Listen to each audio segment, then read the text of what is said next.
Hello, guys, and welcome to the Feel Good Show where we serve you with dopamine, oxytocin, serotonin, and endorphins. The Dose Show. Happy New Month, everybody, and I'd like to believe that kila mtu amejipanga for the month of love, right? But as we speak about love and relationships, dating, and everything in between, we'd like to understand what are some of the things that are the do's and don'ts in relationships, what are the red flags, what are the green flags, and what as you as a person, as an individual, should you do in your relationship that is going to strengthen that bond and is going to help you, the both of you, grow dependently and independently. So welcome, guys, to the Feel Good Show as always, and today we have a special guest, my dear friend and colleague Juheria. Karibu sana, Juheria. And I hope you'll be joining in the conversation where we'll be talking about relationship.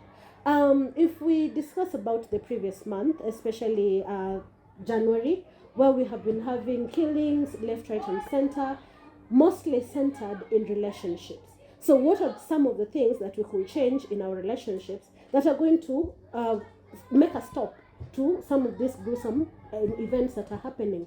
And above all, what are some of the things that you can do individually to yourself that are not going to maybe make a hindrance in your relationship, or maybe make the other person feel suffocated, or things to do with that? So as we start, we're going to speak about independence and interdependence in relationships. So Juheria, tell us what you know about dependence and interdependence. Okay, hi everyone. I hope you're doing good. Happy New Year too. My name is Juheria Mohammed. Today I'm a guest in this field. Okay, today we're gonna discuss about dating online. Or first and foremost, my colleague asked me what's the meaning of dependence or interdependence. Independent meaning having your own money, having your own standards, having your own goals that you wanna achieve. And interdependence meaning is the opposite of dependence, meaning that you depend on someone, either financially, physically, spiritually. You depend on someone that you feel like without them you are nothing. Yes. Yeah, that's all I can say about it. And I would add on that saying that it is very important. In a relationship, there is that part of being dependent on each other, and there's that part of everyone being individual, being autonomous in their own way. I mean, when you guys were meeting, for instance, everyone had their own goals, everyone had their own values, everyone had their own mindset about 1, 2, 3s. Now we are together, so we have to have a compromise or interchange everything together, merge it together so that we can become one, and so that this relationship can work. So one of the things that we need to know about dependence and interdependence is the importance of being dependent and interdependent, interdependence in relationships. One thing I'd say is independence.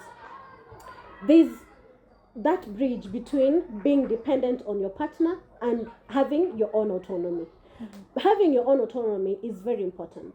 For instance, for you to get to where you wanted to, where the goals you had set before meeting this person, those are goals you had set for yourself. Those are goals that you want to achieve for yourself. And same applies to the other person. The other person also has their goals and ambitions that they'd like to get to. So what happens when now this independence kind of clashes between the two? There's this one person who wants to live this way, and there's this other person who wants to live in that other way. So how are we going to be able to improve our independence in relationships? It being that kila mtu amekuja na nini zake. Yes. So Juheria, tell us some of the importance za kukuwa independent in a relationship. Yes. Okay, first I could start with the first and foremost is clear information. Yeah. Clear information in that, in your thoughts, in your feelings, telling that someone how you feel about them. Is it good? Is it bad? No putting any boundaries. Yeah, there's setting of boundaries, yes, but in everyone's perspective or opinion, you're supposed to have your own decision making or Yes. your opinion. Yes. And that's all bring about clear communication. Yes. And another thing I could say, it's about mutual. It's called feelings. The way I've said that in clear relationship, feelings, how you feel about that someone. If you don't have the feeling to that someone, just tell her, just tell him or her. Open communication. Open communication. Yes. Hapo utapata ukishamwambia these are my do's and these are my don'ts. Everyone will have their own difference in relationship, and that will be perfect thing to do in a Not to forget that everyone holds their own values. Yeah. Maybe the values I hold in these relationships are not the same values that you hold. True. Or maybe the beliefs I have of something are not the same beliefs that you have. Yeah. And it is good to remain independent because when you want to improve your relationship, you have to have that part of yourself that you can really call your own. Ushai feel suffocated by somebody. Now that is a feeling we shouldn't have in relationships, where you feel so suffocated by somebody or their presence, or maybe them just being in your life. No, unajua ukianza kufeel you're suffocated by something or someone, hapo tayari that relationship is for doom. Hiyo inaanguka, si ndio? So in independence, kumbuka you have your own values, kumbuka you have your own goals, na kumbuka you can also have your own private time. Isikuwe ni all the time we are together. Tukienda kwa choo tuko pamoja, tukienda job tuko pamoja. Have that independence between the two of you, because whether you like it or not, that independence is the one that is going to pull you together. Yes. Yes. And let's speak about interdependence, because now the codependency between the relationships, utafika ile point imefika now the girl or the guy is more dependent on the other person. Maybe they need validation. Maybe they need this constant assurance about their relationship. Na unajua kuna wakati mtu anaweza fika mahali achoke. Ikifika mahali mtu amechoka na wewe, like hataki relationship anymore, ama they are doubting the relationship you're having. Those are red flags. Those are really big red flags. And for you to be codependent, first, we shouldn't be codependent. That is what I'm driving at. Everyone has to have their own autonomy. Everyone has to be by themselves. But doesn't mean that atukuji tunapatana. There has to be a middle ground in between all of them. Sawa. Uko na independence yako, niko na yangu. But when we come together in a relationship, you can see we are working out together. Which also brings about history attachment. We were to discuss that a bit later, but I'd like to bring this in context with whatever we are talking about. Codependence will bring about the feelings of attachment. The attachment style that is ambivalent, anxious. Someone who's very anxious about their partner. You do not trust that person. You do not maybe relationship is a bit shaky because of the trust issues you have. A lot of up and downs. Yes, it has a lot of ups and downs, and that is normal in relationships as long as you do not depend on each other. Now, if we could go back to dependency, independence.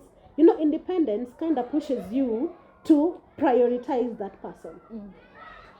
When you spend most of your time peke yako, and then you come meet up with this person, and you're now seated, you're talking.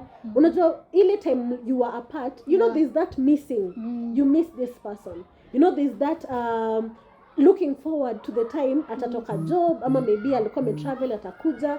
Kuna hiyo feeling unapata, excitement, unaelewa. But what about ile time you don't want this person to go anywhere? Utaki spend time na mabeshte zake. Utaki hata aende out to do their own things, or maybe pursue their own career. Now that is bringing problems in relationships. Those are the hinders of relationships. Na ukweli usemwe hamtafika mbali. Hamtafika mbali. True. Yes. So in relationships, make sure that both of you are independent, but also when you come together, you are like you can be perfect together. I didn't say that you shouldn't be together. You shouldn't like have that interrelationship, but that interrelationship should not also hinder the fact that we are both different individuals. Cindy? Yeah, true. Yeah. Another thing that I could also bring about is trust. When we're independent, we at least have this time to give this other person inaitwa benefit of doubt. Unaelewa? I don't believe naweza kuwa nikikatiwa na huyu msee na niingie box na tukubali kuishi pamoja and I don't trust him. Yeah, it can't make sense. It doesn't make sense. Yeah. That relationship is ought to do. Yeah. Unaelewa? But what about ile like we got into this relationship together, so you love me in this special way and I love you in this special way, and we can still exist without each other, but when we come together nitakuonesha na kupenda and you do that in reverse. You understand? Not only relying on that one side, yeah, because that one side is going to kill that relationship totally. So wadau, this month of February, I hope, as we are cruising through the month, I'm hoping that you're going to teach yourself how to be independent, teach yourself how to have dependency on each other, and teach yourself how not to be codependent. Because, to be honest, codependency is kind of inakufisha moyo, like inatoa ile ladha ya relationship, unaelewa? Because if you're constantly nagging me to give you love, to buy you this, let me give an example. You're forcing someone to go to a party with you and they don't really feel like it. This is day 1, amekwambia hataki kwenda. Day 2, amekwambia hataki kwenda. But you're forcing it because it pleases you. You see, that is kind of putting pressure on this other person. Na unajua mtu atakuja achoke. If you're looking for a long-term relationship, then you have to compromise. I mean, relationships are all about compromising. Sindio? Anyway, so aside from independence and dependency, we also have this one thing we call the big red flags that unajua venye za nakuflashingi. You know, there's this one thing that we need to understand, that you need to recognize red flags before they get to the point of sasa personal harm. Unaelewa? Because if we're in this relationship together and you get kuna hizi red flags tayari unanirushia, and I have been seeing them but ignoring them, or maybe sijakuwa nikiziona, unaelewa? But other people have been saying them. Wana ile part na kwanga blind self. That is the part that there's that blind self in a relationship. Mahali mimi sioni whatever is wrong with you, but every other person is seeing it. You understand? So, which are some of these red flags that we're supposed to avoid before we get to the green flags? Let's first start with the red flags. So, Joheria. Okay, red flags. Red flags in relationship. Yeah. I think it's getting salty somehow. Red flags. First red flag, people are aware of it. It's blue tick. Blue tick.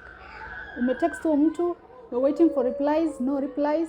You're just na amesoma message. It's just showing those two ticks and it's showing blue. That's really sure that someone ameona but ashughuliki, maybe ana deal with other people. Another red flag, it's communication, poor communication. I want to do this, I want to go somewhere. You are not giving that someone, that person, you're not giving them right information. You're just telling them when that maybe unampigia simu unamwambia mimi niko busy, I'm at work, but if you go and search for about that person utapata maybe ako mahali ingine ameenda akapiga leisure, you know. Communication haiko effective. I'm going this place, siacha kuambie. At least you will know that there's someone ule mwenye napenda ako place flani na flani and he's doing something constructive, not something that is just like idling with friends or using of drugs. Because many people think that relationship they want wanataka ile love ikuwe mutual. Like as vile ulisema, there is the trust. Trust lazima. If you don't trust that person anywhere, maybe your communication yako vile unamwambia, it can't work. It can't, because of trust. You have not trusted that person. And the third red flag, I think it's before you move on to the third red flag, I'd like to add something on that. When it comes to relationships, you guys decided to be together. You understand? Yeah. It is not this one person who pushed the other to be in this relationship. You get? So about communication, see it, I am forcing you to communicate. True. Nalewa, you're supposed to be accountable. I mean, I'm your partner. Maybe I'm your wife, maybe I'm your girlfriend, and we have been in this for some time now, and maybe I'm your partner. Nalewa, sijakuambia uniambie because I want to control you. It is part of being open with each other. Nalewa, kama huwezi niambia mahali unaenda ama uniambia mahali uko, and you know very well uko mahali safe, don't you see hapo ni kitu unanificha? How will I trust that you're somewhere safe, ama maybe with the boys, like you usually say, na saa hiyo like utaki kuniambia uko na the boys? You know, if you make an open communication, tell me in this particular time, on this particular day, nitakuwa place ABCD. Trust me, I won't even have the energy kuchukua simu nikupigie eti uko wapi. You understand? Because you had that open relationship, you had that open communication, you told me na nikasikia. Sawa. So it doesn't mean that mtu akikuambia mali yako ama akuuliza mali yako, it is trying to assert control. No, it is just being accountable. So sometimes just call and say niko hapa. Just call and say nitachelewa. Because those red flags, they are really flashing. So number 3. Okay, number 3 red flag, I think naenda inside marriage. Leave about the dating stuff. Yeah. Marriage. In marriage, time management. Let's say sahi ni time uko job, you are dealing with job alone. But kuja kwa nyumba, just have time with your wife. Yeah, kuwa time, have time na yeye for the two of you, bond at least, as you feel like ako lonely because the whole day you at work. Something yenye inafanyanga people divorce or anything, maybe mse ametoka job, amekuja home, bibi ashampikia, ashamfanyia everything, but yako hapo bado tu ako kwa simu ama amechukua laptop akaendelea na kazi. Those are the red flags kwa marriage. Na when it comes to dating, nikuja kwa mambo na dating, red flags inaweza kuwa time scenario. Let's say you have a girlfriend, it's not a girlfriend but a friend who is a girl. Let's say ni babe, but ujambia let's say partner wako, she's my friend, there's nothing between us, and in relationship kuna ile boundary. Yes, even if mimi ni boyfriend wako ama wewe ni rafiki yangu, kuna ile boundary. Now you as a partner, as yourself, you're supposed to tell your partner that huyu ni rafiki yangu. Yes. So that anytime maybe mkipatana or you're doing something constructive, asikuja akasema nini, unamcheat ama unafanya nini, you didn't tell me, na those blames. Yeah, I think about it. Yes. And actually I'd like to add on that. Atukatai, like there is this friendship that can happen outside relationships. Unaelewa? But make it known ndio nisisikie, because unajua spies are so many out here. Mtu atachukua simu, alikuona ukiwa umeketi mahali fulani with a different person who was not me, and they will call me. They call me, remember you lied. There was very close communication there. You lied about your whereabouts. You didn't tell me where you were with, who you were with rather. Na alafu nakuja kupigiwa simu ama natumiwa picha WhatsApp. I'm wondering who is this? So if it is about friendship, tafadhali be open about it. Just communicate. I mean, hata mimi ukinipata na beshte yangu, you expect hata mimi nitakwambia who that particular person is, right? Another red flag, actually this is very pronounced, is abuse. Any form of abuse, may it be verbal, may it be emotional, psychological, or physical. That is like a red flag, a very big red flag. And some are very pronounced, like the physical, the slapping, the kicking, the beating. That is very pronounced. Yeah, but there's these ones that are very not pronounced. The emotional abuse. Yeah, True. Emotional abuse. Someone will be manipulating. Unaelewa? They're in this relationship not to grow with you, but to grow from you, if that makes sense. Unaelewa? They're taking everything from you while giving nothing in return. Another red flag is controlling behavior. Controlling behavior in that this person is controlling you. Yes. Ikifika ile point ya someone tells you where to go, when to go, how to go, and who to go with, hapo tayari kumeanza kukuwa na kizungu mkuti. Yes. And maybe if you have any other you'd like to add. Red flag. I think we have sort of all the red flags. Though I'll insist on respecting each other's boundaries. You should all respect each other's boundaries. You all came independently, but kila mtu akuwa na boundaries zake. Kuna limit naweza fika, kuna limit siwezi fika. Sawa. Now, let's go to that other side of the green flags. What are some of the green flags zenye at least ukiona you can be assured that this person is the right person for you, that in relationship yenye mmeanza is going on the right track. The green flags are kind of the opposite of the red flags. So if someone is openly communicating with you, then that is a very good green flag. So if you have an open communication about whatever like issues you're having, you come to an amicable a decision, the two of you together, every decision you have to make in the relationship you're doing together, then that's a good person. Number 2, we have someone who respects your boundaries. This goes either way. I respect he respects mine. That is a really good green flag. So if umefika ile point ya you really feel secure in this relationship, in that boundaries zako ziko respected na zako ziko respected, then that's a good thing. You're really going on the right flow. And another thing is respect. If someone is showing you respect, then everything is good there. So when you have mutual respect between the two of you, another red, green flag I can say is supportive behavior. Yes. Supportive, it's not about financial. Yeah. But it's not always about the money. No. Physical well-being.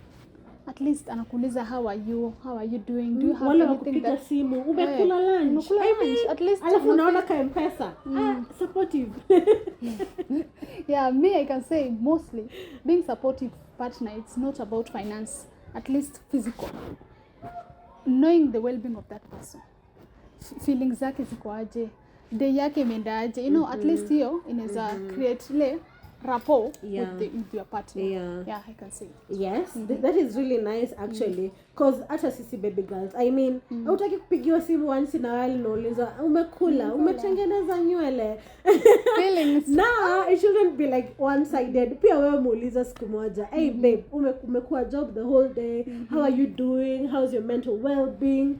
Isikuwe tu ni one-sided. Sawa, we're doing this together. The green flags is us doing it together. Sawa. And kitu ingine ni also someone who's able to like be vulnerable with you. Sawa. Wale watu wa kujifanya ngumu. Man, you have never seen this person be vulnerable. That is every time you ask about something, I don't have. Ama anakuwa defensive. Anaingia defense mode haraka sana. No, that is nene. But the green flag is they are open and vulnerable with you as their partner. Sawa. And which other green flag? Green flag is we have talked about communication, but communication also comes in pia kwa inaitwaje independence. Unaelewa? Wewe mwenyewe uko na independence yako na independence yake, and respecting each other's independence and being open about that. Unaelewa? Kama kitu imekukwaza kuhusu hii openness, talk about it. Unaelewa? Kama kitu imekukwaza kuhusu maybe the way I interact with my friends, ama vile nakuanga out most of the time, let's talk about it. Okay? And setting boundaries, having healthy boundaries is also a green flag in that relationship. Sawa. Having each other's back is also a green flag. Sawa. And I don't know if there's any other, unless kuna ingine ungependa kuongeza. about this abuse, someone who doesn't abuse you, that is a green flag. Mtu hajai kutusi, hajai kuinulia mkono, hajai, like, there's no form of abuse in that relationship. And another thing, if I may add on, community perspective about that person, character. Yes. How vile character yake iko, vile people view about that person. Yeah, when you had or met this person, ukaanza kusikia huyu msana panga mpoa, that's a green flag. Yeah, that's really nice. And so before you embark in a serious relationship, always be on the lookout for the green flags and the red flags. True. Very much insisting on the green flags. Sawa. If you see so many red flags, then kimbia, enter to the other side. Sawa. And still on that topic of that, I'd like us to discuss some of the influences that our past traumas zina later into these relationships. I mean, we all have different backgrounds. We came from different places, with different parents. Maybe your livelihood as a kid is not the same I had. And maybe inaweza kuwa hii relationship iko most influenced by vitu zenye nilipitia as a child. So let's discuss on some of these things zenye like past influences zina like nini into the current relationship. Yes. Okay.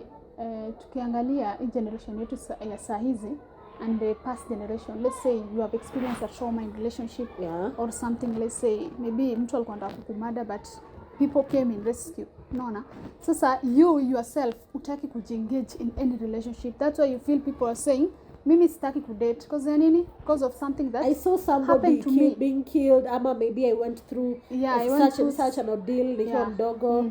Yes. And that brings us to the attachment styles. You know, when you talk about past traumas, we're talking about our childhood when we were growing up. And you know, as you're growing up, kuna hii bond you una create with your primary caregiver. That could be your mother, that could be your nanny, or just someone who was responsible for your caregiving. Sawa.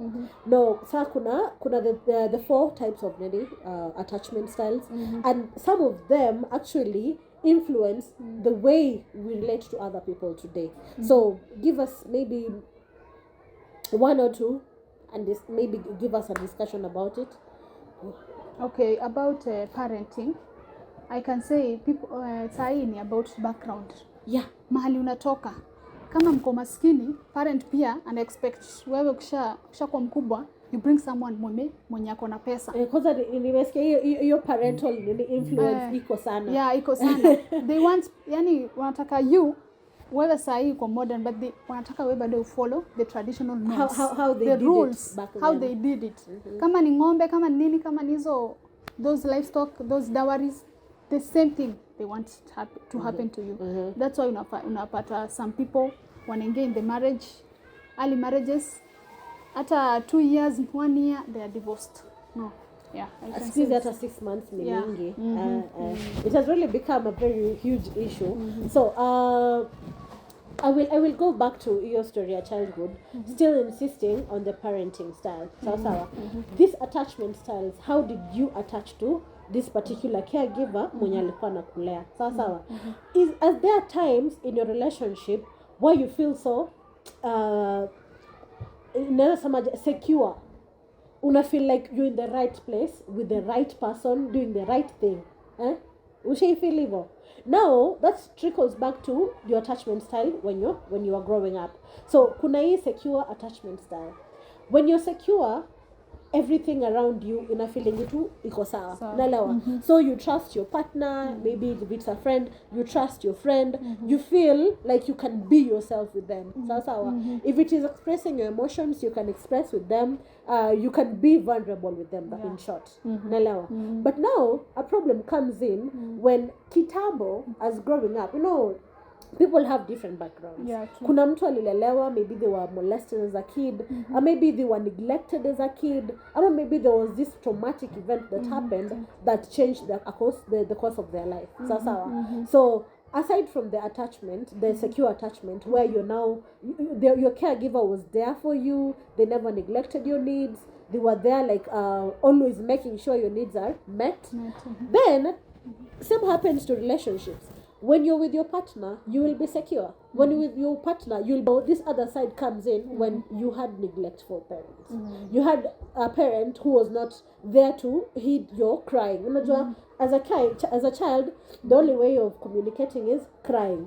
So maybe mtu alikuwa anakulenga the whole day. Utalia until your lungs and your throat are dry, and still nobody comes to rescue you.